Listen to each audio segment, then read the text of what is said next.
Vous arrivez avec un sapin comme ceci. L'objectif pour le garder très longtemps, c'est de pouvoir après écarter vos branches. Donc manuellement, on va écarter notre sapin parce que justement, il a été emmailloté, donc il a pris la forme du filet.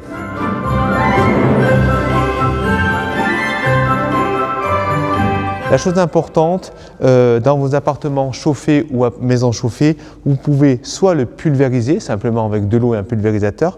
Moi, ce que je vous conseille, une astuce qui est très intéressante, c'est que vous avez cette fameuse bûche en bois, que vous avez ici.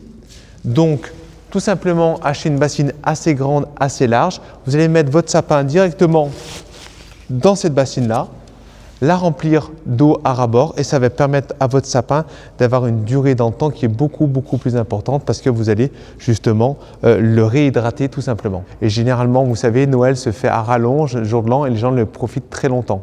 Donc au bout d'une dizaine de jours, c'est important de faire cette étape-là. Quand même, si vous ne faites pas ça tous les jours, pensez à pulvériser votre sapin, c'est important pour le réhydrater.